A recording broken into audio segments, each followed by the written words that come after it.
Bonjour à toutes et à tous et bienvenue dans cette nouvelle vidéo. Aujourd'hui nous allons voir comment réaliser une régression linéaire simple et une régression linéaire multiple sur SPSS. Alors nous allons commencer par la régression linéaire simple. Comme VD ce sera le score obtenu au BDI, transformé en ln, donc je vais prendre la variable ici dans la mesure où mes résidus ne sont pas normaux. J'avais fait une transformation en logarithme népérien sur la VD pour normaliser les résidus. Pour ça, je vous invite à aller voir la vidéo « Que faire lorsque les conditions d'application ne sont pas respectées » où j'explique ce qu'il en est. Bref, donc ici, ma VD, c'est le score obtenu au BDI, donc score de dépression. Et je vais prendre dans un premier temps une seule VI pour faire une régression linéaire simple qui est le soutien social du répondant. Alors, pour faire une régression linéaire simple, je vais dans Analyse, régression linéaire.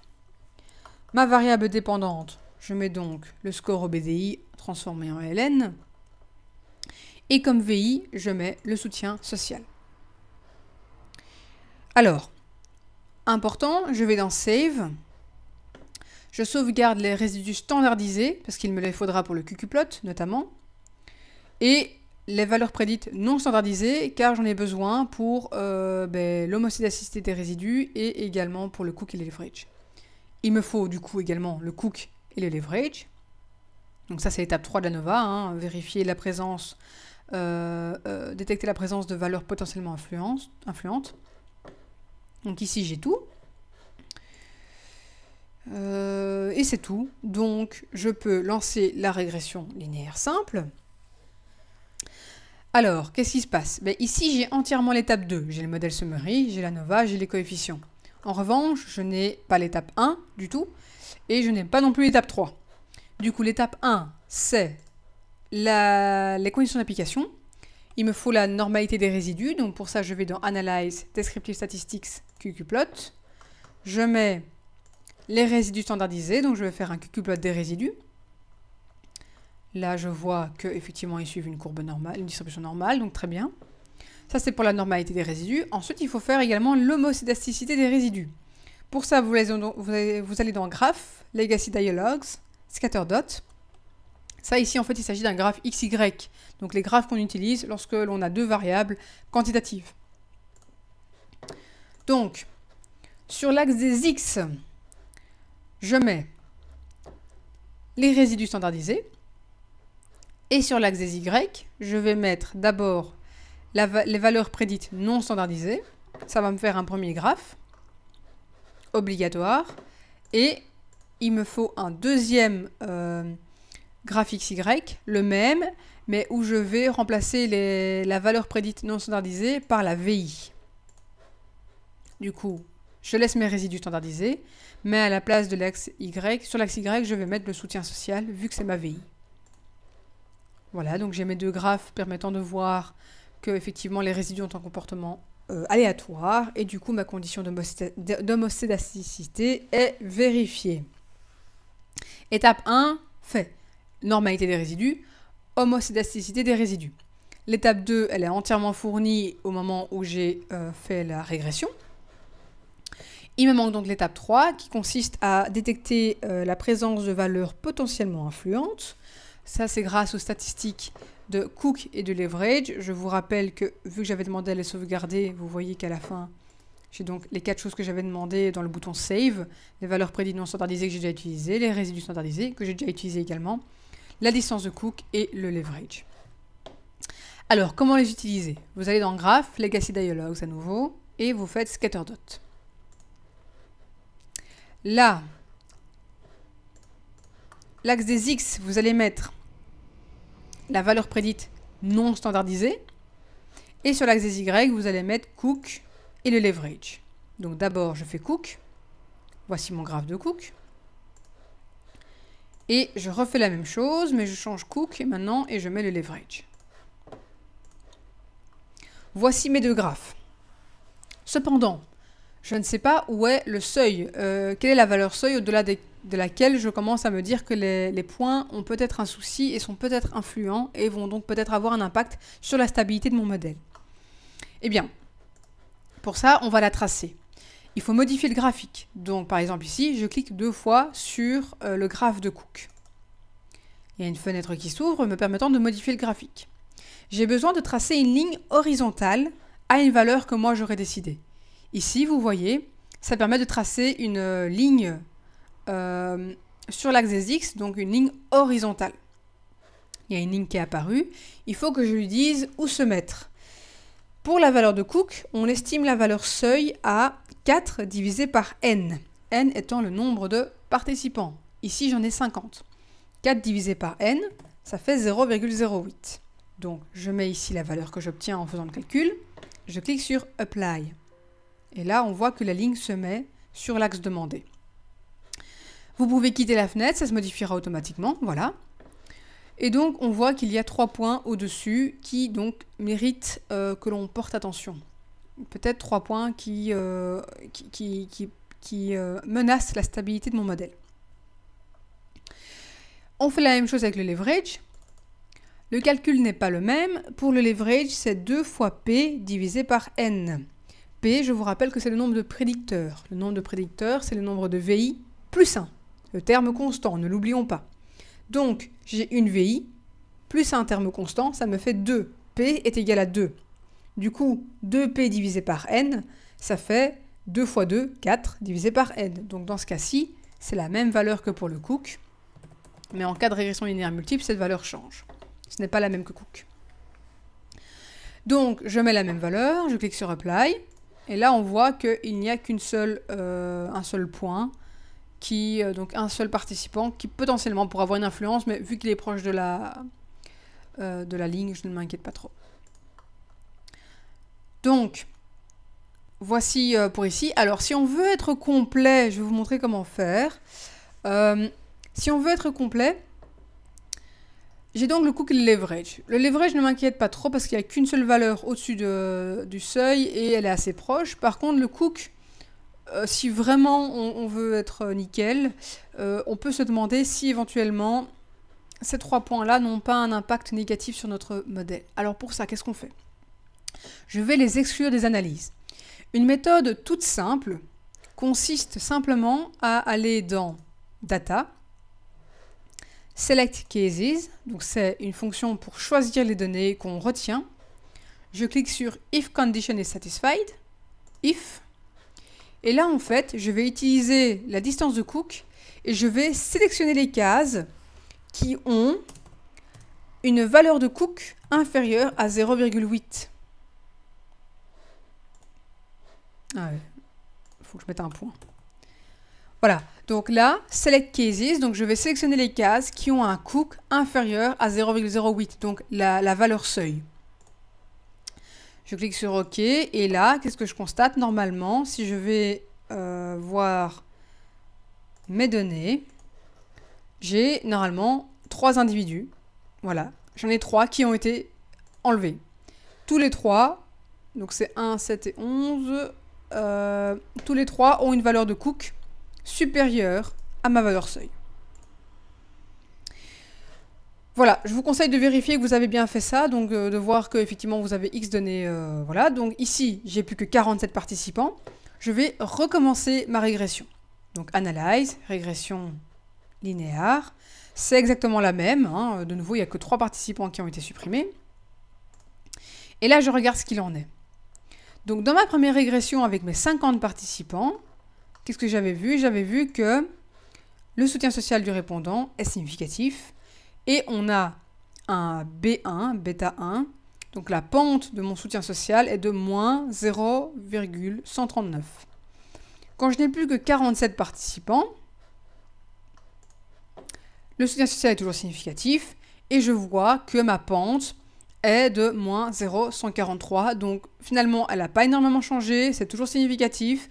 Donc je peux conclure que les 3 participants qui ont certes une valeur de Cook un petit peu trop élevée n'ont pas une influence négative sur mon modèle. Ils n'influent en rien sur la stabilité de mon modèle. Donc là, je sais que mon modèle il est stable. Voilà pour cette première régression donc linéaire simple, où là on a vraiment été, on a tout fait de A à Z. On va maintenant faire une régression linéaire multiple. Régression linéaire multiple, on va dans Analyse, régression et linéaire, c'est le même endroit. Ma VD ne change pas. Et je vais rajouter 2 VI. Je vais rajouter l'âge et le score au neuroticisme, donc qui est l'instabilité émotionnelle. Alors, là, je vais dans Statistics pour cocher le diagnostic de collinéarité. Pour rappel, quand nous avons une régression linéaire multiple, la stabilité du modèle, il y a 2 choses à vérifier. Il y a la présence de données potentiellement influentes que l'on vérifie avec le cook et le leverage. Et il y a également l'absence de collinéarité entre les VI. Forcément, vu que la régression linéaire simple, on n'a qu'une seule VI, la collinéarité, on s'en fiche. Donc ici, j'ai plusieurs VI, donc je coche la collinéarité. Save, je vérifie, il me faut toujours ça, les résidus standardisés, la valeur prédite non standardisée, le cook et le leverage. Il me faut les 4. Et c'est tout. Il vous faut aussi choisir la méthode. Est-ce que vous allez faire la méthode Enter ou la méthode Stepwise? Donc ça, j'explique dans la théorie sur la régression linéaire multiple. Moi, personnellement, je préfère la Stepwise parce que le modèle se construit pas à pas. Donc en ne gardant à chaque fois que ce qui est le plus significatif. Et ça permet accessoirement d'éviter les problèmes de collinéarité. Mais bon, je l'ai quand même coché. Ça ne tue pas d'avoir ce genre d'informations. Donc ici, je choisis Stepwise, mais vous pourriez bien garder Enter. Voilà. Donc ici, à nouveau, j'ai fait ma régression et mon étape 2 est complète. J'ai le modèle summary, j'ai l'ANOVA, j'ai le tableau des coefficients. Il me manque l'étape 1, c'est pareil, et il me manque l'étape 3, pardon. Donc les conditions d'application et la stabilité du modèle. Donc, rebelote. Pour les conditions d'application, il faut vérifier la normalité des résidus. Donc je vais faire un QQplot. Je prends les résidus standardisés de ma régression linéaire que je viens de faire. Alors, bon, c'est un peu moins joli, mais ça passe. Normalité des résidus validée. Ensuite, on va faire l'homocédasticité des résidus. Donc pour ça, on va dans Graph, Legacy Dialogues et on refait un scatter dot, un graphe XY. Sur l'axe des X, on met les résidus standardisés. On va faire un premier graphe avec, sur l'axe des Y, la valeur prédite non standardisée. Voilà, comportement aléatoire des résidus, c'est bien. Il faut encore faire du coup 3 graphiques pour vérifier l'homocédasticité des résidus, parce que pour rappel, l'homocédasticité des résidus, on a autant de graphiques que de VI plus 1. Le plus 1, c'est avec la valeur prédite, ou ça, quoi qu'il arrive, on doit toujours le faire. Et puis, on doit faire un graphe pour chaque VI.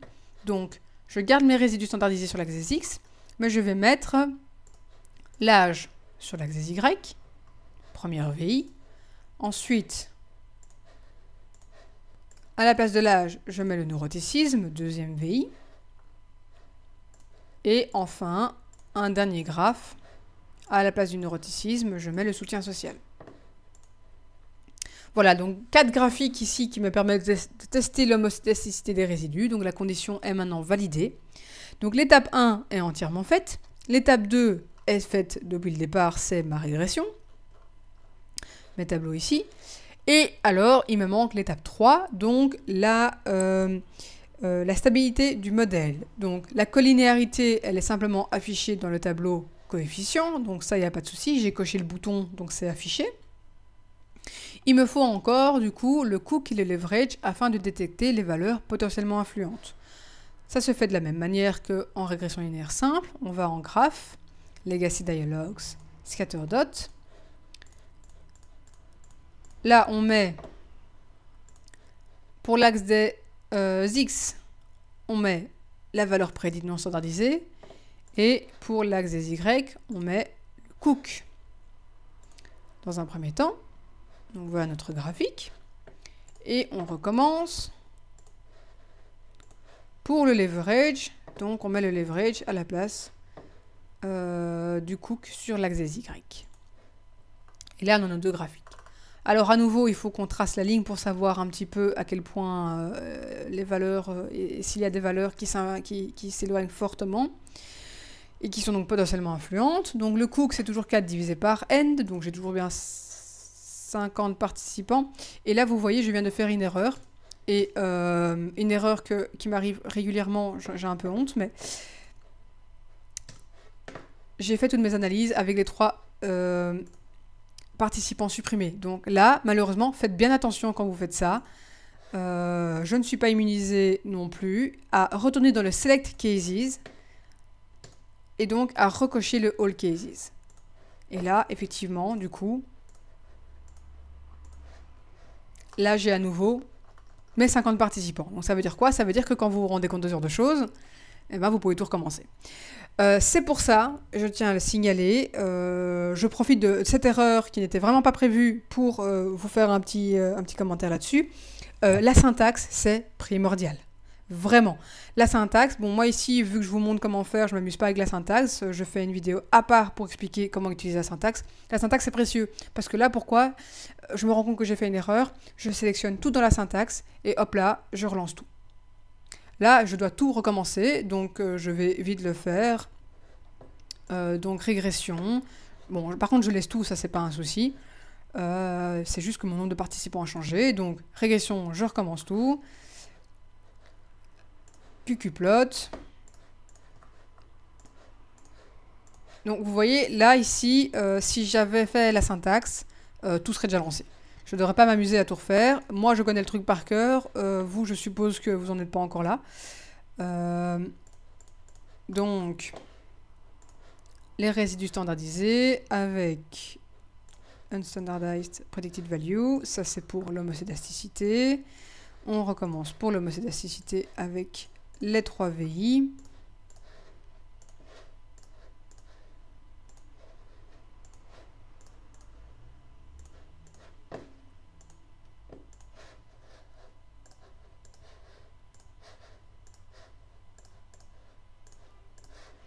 Voilà, donc tous mes graphiques sont là pour l'homocédasticité et pour la normalité des résidus. Étape 1 faite, à nouveau. L'étape 2, la régression, ben, je l'ai refaite également.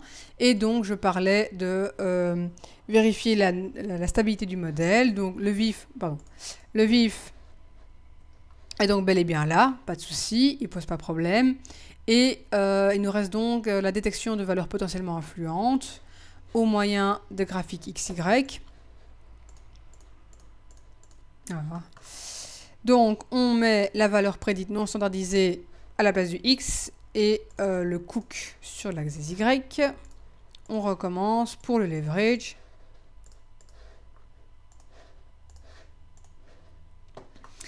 Voilà, donc bon, moi il m'a fallu 2 minutes pour tout refaire, mais de nouveau, parce que je m'en suis rendu compte assez rapidement, j'ai pas fait toutes les analyses d'un mémoire en me rendant compte que je me suis trompé dans ma base de données, donc vous imaginez le bazar, au plus vous tardez à vous rendre compte que vous avez oublié de resélectionner votre échantillon complet, au plus c'est catastrophique, et puis surtout de nouveau, je connais le bazar par cœur, quoi, donc ça va quand même plus vite pour moi que pour quelqu'un qui n'a pas encore l'habitude des SPSS. Donc, j'ai ici corrigé le tir, je n'ai plus qu'à modifier mes graphiques de cook et du leverage pour afficher éventuellement le souci. Alors, donc, cook, pour rappel, c'est 4 divisé par n. Mon n n'a pas changé, c'est toujours 50. Enfin, maintenant que j'ai resélectionné mon échantillon complet. Donc, ça fait 0,08. Donc, vous voyez, là, ici, j'ai 4 valeurs potentiellement influentes. Bon, de nouveau, les deux là, ça va, mais celle-ci, on peut se poser des questions. 4 valeurs sur 50, ça fait quasiment 10% de mon échantillon. Donc là, moi, j'aurais envie de refaire une régression pour quand même m'assurer que ça n'a pas un impact négatif sur la stabilité de mon modèle, que je peux me fier à la stabilité de mon modèle. Voilà pour Cook. Et alors le leverage, du coup, j'ai ici, pour le leverage, le seuil est défini par le calcul suivant, 2p divisé par n. P est donc égal au nombre de prédicteurs plus 1, le terme constant. J'ai 3 VI, donc 3 VI plus 1, terme constant, ça fait 4. 2P divisé par N, ça fait 2 fois 4, donc 8 divisé par 50. Du coup, ça fait 0,16. Je le mets ici. Et là, je vois qu'il n'y a qu'un seul point au-dessus, donc sur 50, de nouveau, c'est largement OK. Alors, on va de nouveau s'assurer qu'on n'a pas de problème. Je vais supprimer ces 4 personnes de mon échantillon. Donc, pour rappel, je vais dans Data, Select Cases, If Condition is Satisfied. Mais à part que là, c'est le tout dernier cook. Donc c'est le cook 4. Voilà, donc c'est la variable là. Mon dernier cook que j'ai fait, qui a été calculé sur base de ma toute dernière régression. Cook 4 inférieur à la valeur seuil. Donc je vais sélectionner tous les individus qui ont une valeur de cook inférieure à cette valeur qui, moi, me pose problème s'ils sont au-dessus. Je clique sur OK. Si je vais voir dans mes données, franchement, faites-le systématiquement. Je vois qu'il y a bien, au total, 4 individus qui ont été supprimés de mes données. Donc là, je n'ai plus que 46 participants. Je recommence ma régression. Analyse, régression, linéaire. Je laisse tout intact. Il n'y a rien qui change, vu que la seule chose qui change, c'est le nombre de participants. Et là, je vois que dans ma nouvelle régression, il y a deux variables significatives, le neuroticisme et le soutien social du répondant. J'ai des valeurs, des pentes de 0,90 et moins 0,68. Alors que lorsque j'avais tout le monde,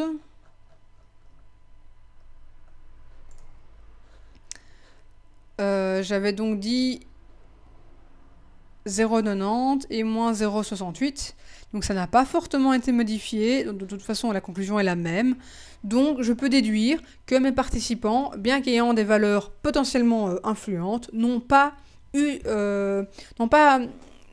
mis en péril la stabilité de mon modèle et que du coup les supprimer ne sert à rien. Du coup, je garde ce modèle-ci qui est le modèle avec mes 50 participants et je vous invite à faire attention à retourner dans Data, Select Cases et à sélectionner All Cases pour de nouveau réavoir les 50 participants et non pas 46 et faire comme j'ai fait tantôt. Et voilà, avec ceci se termine donc la procédure pour faire une régression linéaire simple et multiple de A à Z sur SPSS. J'espère que c'était clair. Très bonne journée à vous.